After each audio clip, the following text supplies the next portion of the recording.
Hey everyone, I'm delighted to share my thoughts on this latest section of Persona 4 Golden, one that kind of evidences why I love Yosuke. It's a portion of the game where Yosuke goes into the TV to try to find out what happened to Saki. You and Yosuke talk to Teddy, who equips you with the glasses you'll need for the remainder of the game in order to clearly navigate around the world inside the television. You go to the psychological version of the downtown market area, where you enter a psychic version of Saki's house.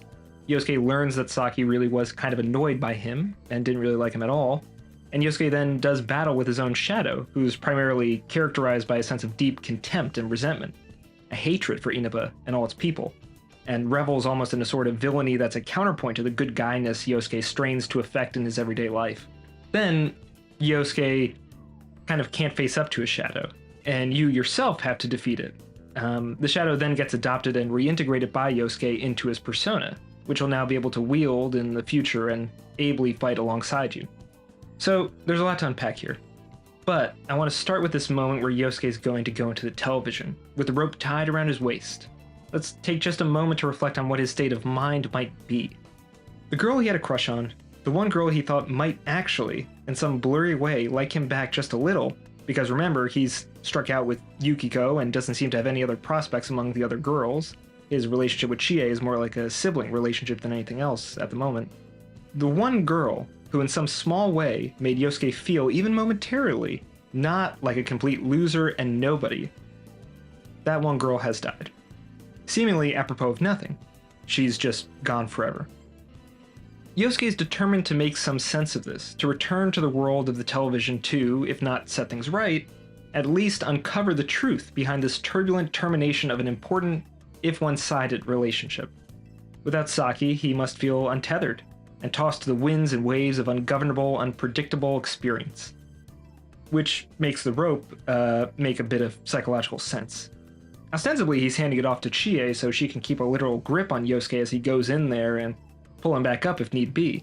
This, of course, only seems reasonable if we don't think about things at all. It's not like they're diving and swimming, they're falling and then walking around in between rooms across unmeasured expanses. How long would the rope have to be to actually work? How far is it they fall? Again, the rope is only ostensibly reasonable if we refuse to acknowledge the surreal actualities of the arrangement at all. So then why does the rope make sense? In what way does the rope make sense? Well, I'd say it only makes sense as a psychological prop, something like a security blanket that a child would use to wrap around themselves. It's clear that Yosuke yearns to feel tethered again. He wants to know that there's some cord, not to say an umbilical cord, connecting him to the world, and that the cord is being held safely in place by some sympathetic woman. That's why Yosuke has the cord of the rope wrapped around his waist, and that's why he hands it to Chie to hold. I think it's really as simple as that. I also want to zoom out for a moment to remind everyone why Persona is so different than other games. In most other games, you yourself, the protagonist, might have a series of moments where you self-transcend, awaken to certain primal conflicts in yourself, and undergo radical transformations, breaking through and reinventing yourself. That's not really what happens in Persona games, and not what happens in Persona 4 Golden, to say the least. Instead, what happens here is that you bear witness to other people's breakthroughs. You bear witness to other people transcending themselves. You bear witness to other people, your friends, achieving some triumph over the inner resistances and limitations of their personality. Like what we were talking about last time, all that stuff about how you as the protagonist manifest an unconditional positive regard, this is another reminder that the power trip of Persona is being a psychologically self-aware teenager, almost being a teenage psychoanalyst for your friends. Of course, the aspect of this power fantasy that's distinctly fictive and could never occur in reality is the fact that an analyst could never, would never, be friends with his analysans. The clinical distance is constitutive to the work, and the compartmentalized quality of the analyst-analysand relationship is what allows for the functional intimacy of the analytic encounter. If an analyst were to break that boundary, if, say, analyst and analysand were to hang out as friends, then all the strength of their work together would be broken. There's actually a great scene in a Philip Roth novel that's long forgotten now. It was called My Life as a Man, a book which I couldn't recommend more highly. There's this scene where the Roth stand-in accidentally sees his psychoanalyst get on the bus, and seeing him as an ordinary mortal man stuck in the rain causes the Roth stand-in to spiral. causes him to realize and really feel the fact that his analyst isn't inherently better or wiser or exempt from the indignities of life. Instead, it's always just been the artful, artificial, constructed design nature of the work itself that had allowed the Roth stand-in to imagine a certain ideal version of himself and his analyst, and given him ideals toward which to strive in his life. And then, after that, in the book, a bunch of Rothy stuff happens that we don't really need to go into. At any rate, the bliss of Persona 4 is found in exploring the fantasy of possessing powers of perception equal to an analyst, basically, but availing yourself of these abilities fully in your personal life, to make other people's lives better at the same time as you make them like you very much.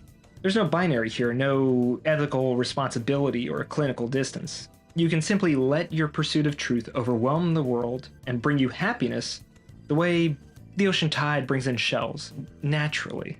Like a lot of people, I have a special affection for Yosuke because he so wears his heart on his sleeve and so desperately yearns for self.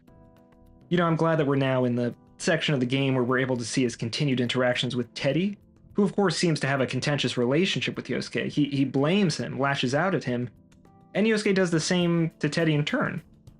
But, and this goes to Freud's idea of the narcissism of small differences, I think the reason Yosuke and Teddy squabble so much is because they're actually very similar. First of all, they're both empty on the inside, unformed and more found by others than they are voyaging bravely out into the territory of their own lives, exempting this exceptional moment right here in this passage where Yosuke is embarking on a kind of dangerous quest. Usually, Yosuke is not really doing that.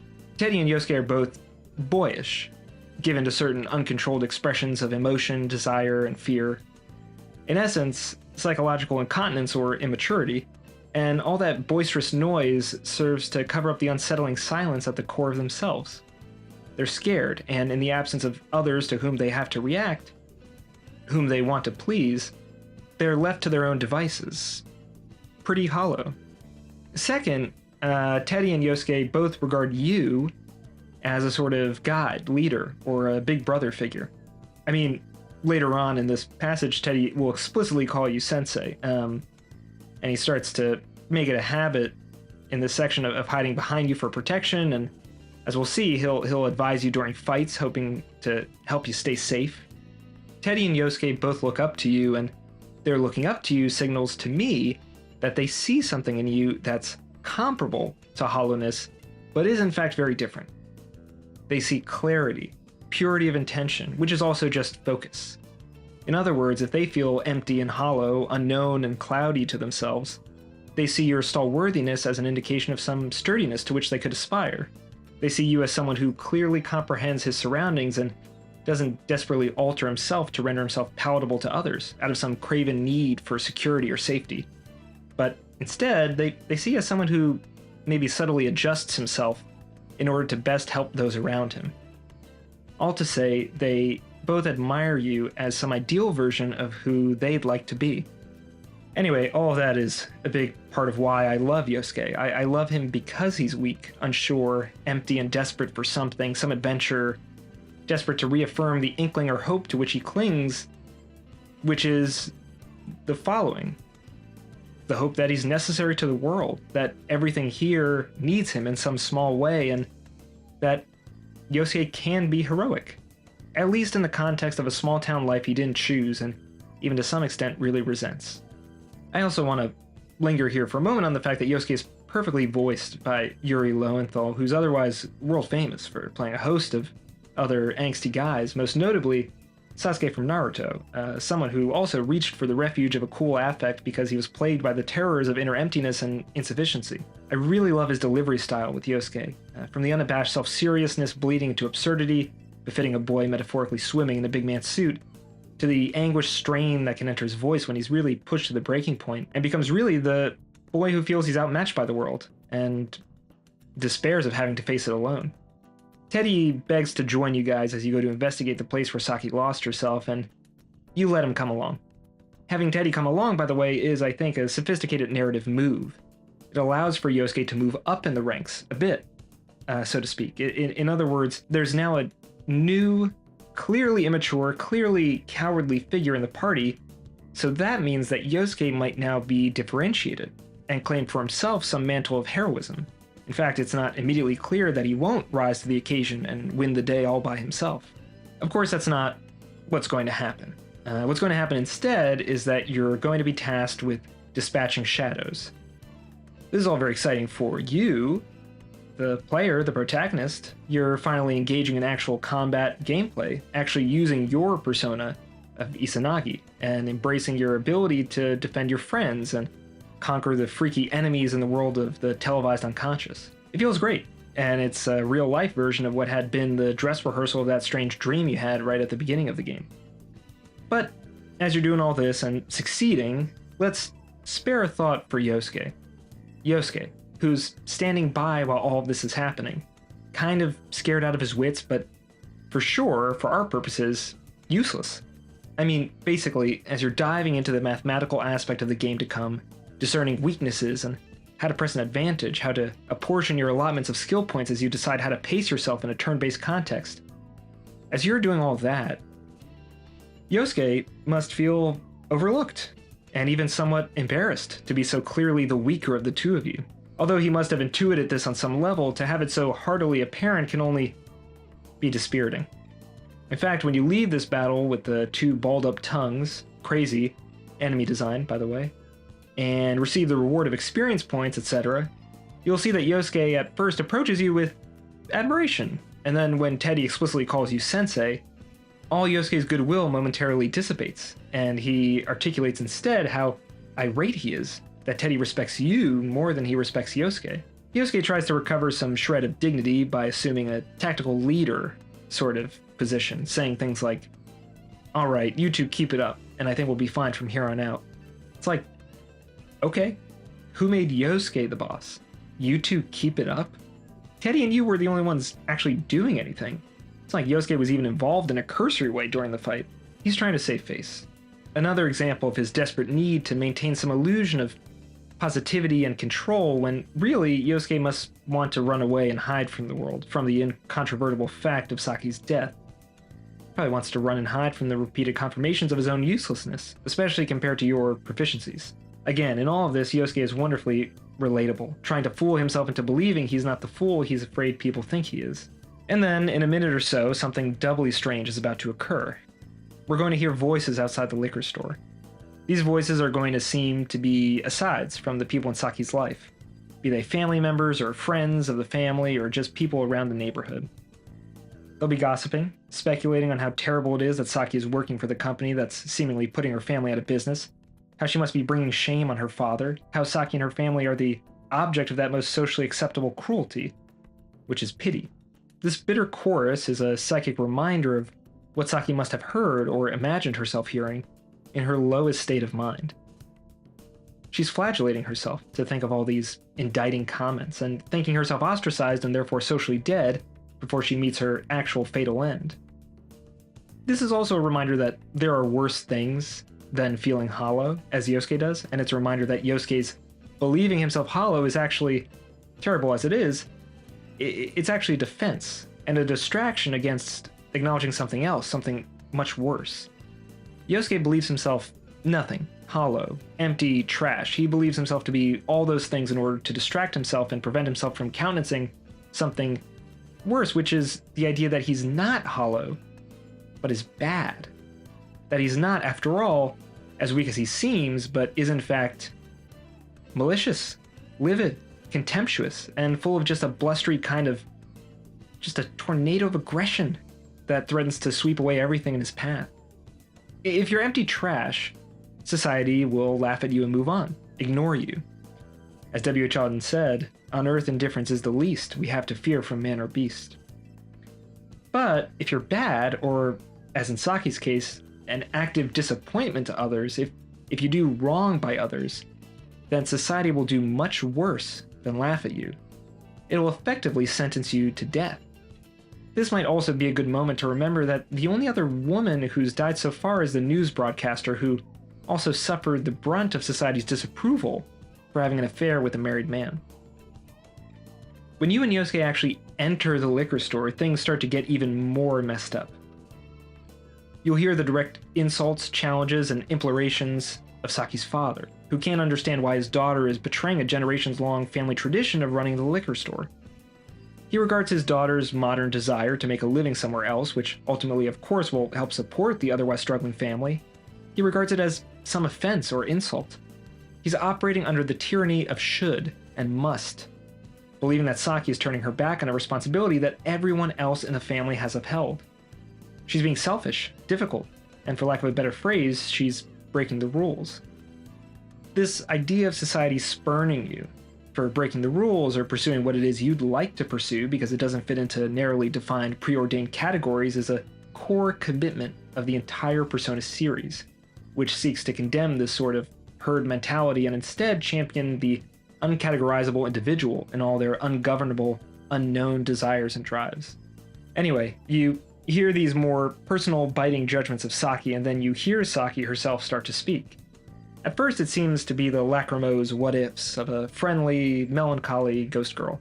She's musing on what she should have or would have said to Yosuke if only she'd had the chance. Yosuke, of course, sadly, predictably, and for me, endearingly, believes that he's about to hear that Saki actually loved him. He's about to learn that he was beloved, that someone more than someone, the girl he liked, he's about to learn that she actually liked him and would give anything to make that known. What actually happens is that Saki admits to herself, and inadvertently to Yosuke, that she considered him a pain in the ass, and was only nice to him for convenience's sake, and out of an obligation to safeguard her job security. She was nice to him because he was the owner's son, in other words. This is Yosuke's worst fear, that his money, or his family's money, makes him nothing but a pain in the ass to other people. Remember too that when Yosuke first falls into the backlot, he falls on his wallet. A literalization of the way in which money, which should be a cushion to protect against a fall, instead leads to a pain in the ass. Saki, by the way, is not indifferent to Yosuke, but instead finds it actively disgusting that he could have ever misconstrued Saki's obligatory politeness as kindness, or even romantic interest. I can't help but remember those early images of Yosuke when we first see him in the game, wiping out on his bike, holding himself in pain, rolling around in a trash can. That's basically how he must be feeling right now, as he hears Saki say all of this. We see this guy, who seems so cool and affects such a personable, unflappable tone. We see him at his absolute lowest so early in the game. We see him humbled, and without any hope of feeling redeemed, and that allows us, the player, to identify with him. After all, we're playing a game where the appeal, the power trip, is that everyone loves us, and we're a good, psychologically integrated, well-adjusted person. Clearly, we, the player, wouldn't be playing this game unless we ourselves, at some point, felt like Yosuke in reality, which is why we want to feel more like the protagonist when we're playing the game. And now, the coup de grace, one of my favorite moments in the game, and one that cemented for me Yosuke's strong appeal. Yet another voice enters the chat, and that's the voice of Yosuke's shadow. And the first thing the shadow does is mock Yosuke, offering him ironic sympathy and lambasting the self-pity Yosuke doesn't even fully put into words in front of you. It reminds me of that beautiful poem by Walt Whitman, As I Ebbed with the Ocean of Life, where he says, if you'll indulge me, I'll just quote from the poem. Whitman says, "Oh, baffled, balked, bent to the very earth, oppressed with myself that I've dared to open my mouth, aware now that amid all that blab, whose echoes recoil upon me, I've not once had the least idea who or what I am, but that before all my arrogant poems, the real me stands yet untouched, untold, altogether unreached, withdrawn far, mocking me with mock congratulatory signs and bows, with peals of distant ironical laughter at every word I've written, pointing in silence to these songs, and then to the sand beneath." Like Whitman's real me, Yosuke's shadow wields the true power of the literary double. He's able to point his finger at the falseness of the original subject, claiming that the Yosuke we know, though primary, is counterfeit, and that he only pretends to be happy in a fake-it-till-you-make-it kind of way, affecting sweetness to attract the bees of other people to him. Of course, the irony here is that underneath Yosuke's treacle, he regards the population of Inaba basically as insects, subhuman hicks who represent the backwater vapidity of small-town life. He's terrified of being alone, which is the only thing that motivates him to tolerate the people he'd otherwise despise. That's what Yosuke is reckoning with here, the raw, unbridled, corrupting, nearly hateful sense of aggression that he spends nearly all of his waking life trying to avoid and cover up.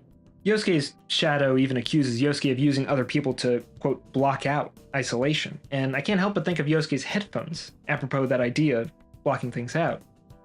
Suddenly, that object seems so clearly meant to cancel the noise of solitude and alienation. And most woundingly of all to Yosuke, his shadow even says that Yosuke didn't come down here to see what happened to Saki. He didn't come here out of any heroic impulse or aspiration.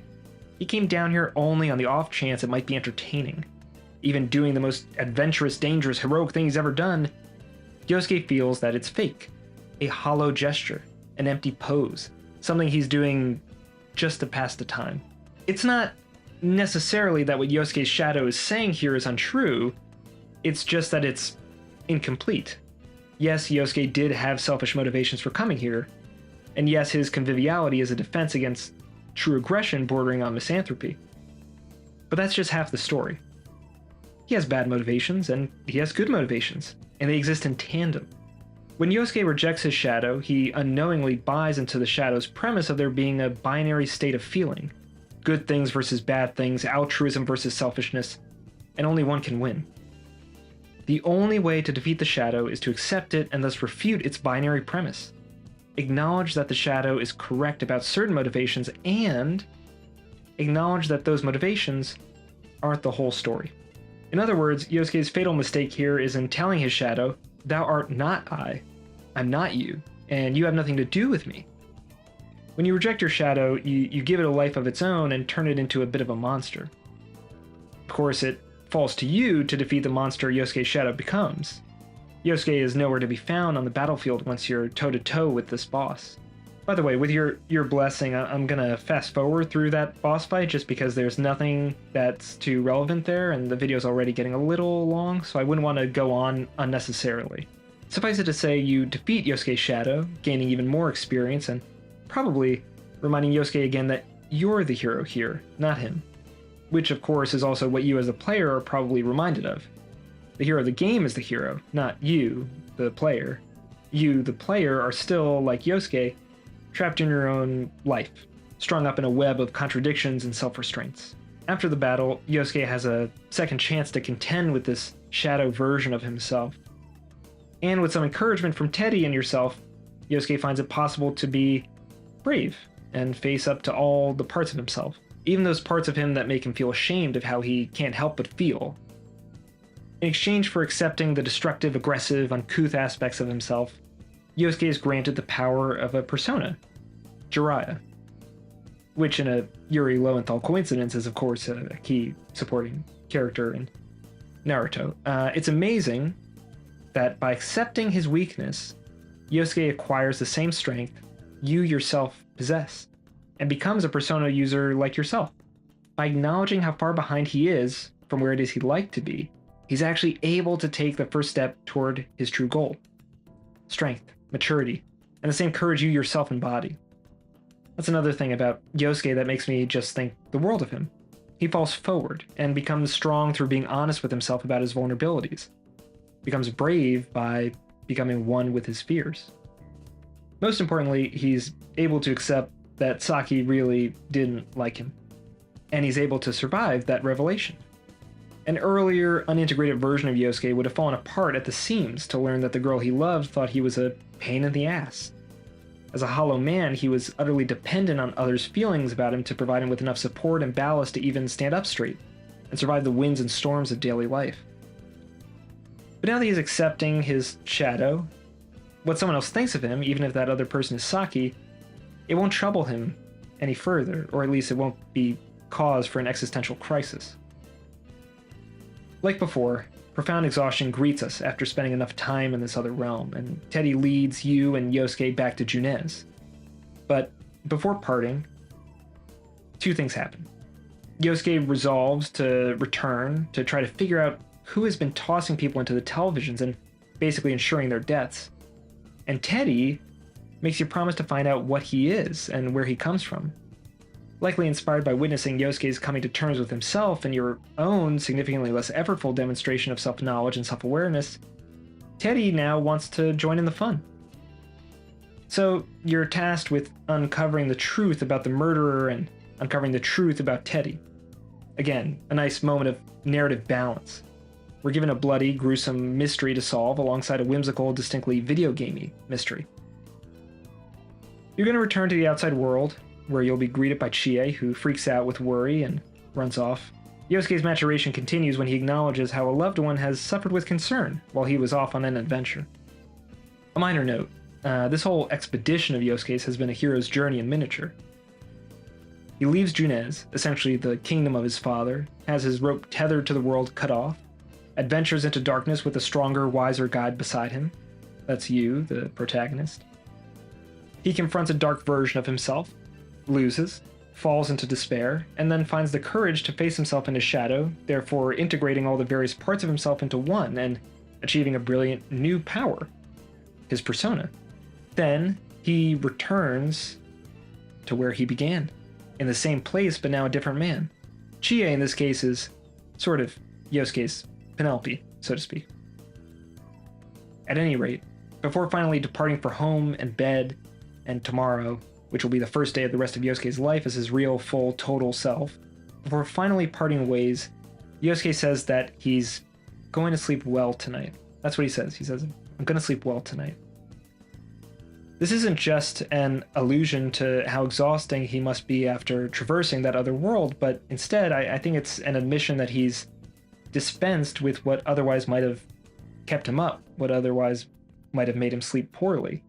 He's dispensed with regrets, repressions, neuroses. He's dispensed with thinking he has to keep up the good guy act. He no longer thinks he has to push himself to be a hero. He can instead just be himself. Ultimately, I really do think Yosuke is the best character in the game, or my favorite anyway, and the reasons why he's the best character are all right here, in this one fateful passage in the game. If the lie of other characters in a work of fiction is that they're firmly determined, complete personalities in whom we can lose ourselves, heroes whose strivings and certainties we can use to distract ourselves from our own wavering selves and empty inner lives, then Yosuke is a breath of fresh air, and the true, authentic partner to the player, even more so than the protagonist. The protagonist of a Persona game is basically who you wish you were. Yosuke is probably closer to who you are.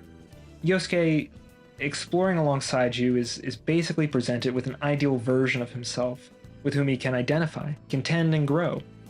And that's the same relationship you, the psychologically aware player of Persona 4, have with the protagonist as well. Like Yosuke, you're an empty person preparing for life in its fullness, surrounded by others who model possible paths of competency and courage. You're enfolded by inspiration, encouraged to choose an adventure for yourself. And you can fail as many times as you like, as we all do, as Yosuke certainly does, and try again.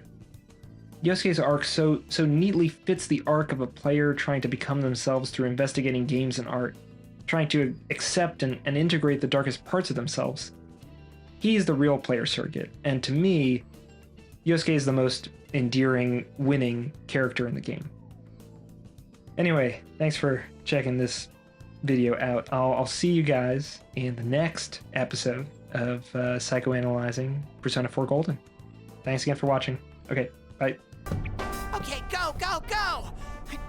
Squish! Hey, stop squeezing, you little...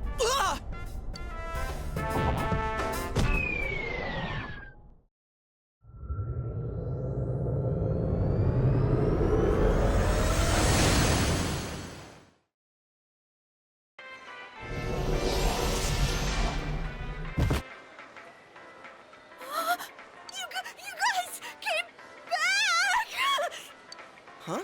Chie? Whoa, what's with that face? Ow! Oh, the nerve of you guys! Oh, you're such morons! I can't believe this! You guys suck! The rope got cut off! I had no idea what to do! I was so worried! I mean, scared stiff, damn it! I hate you both!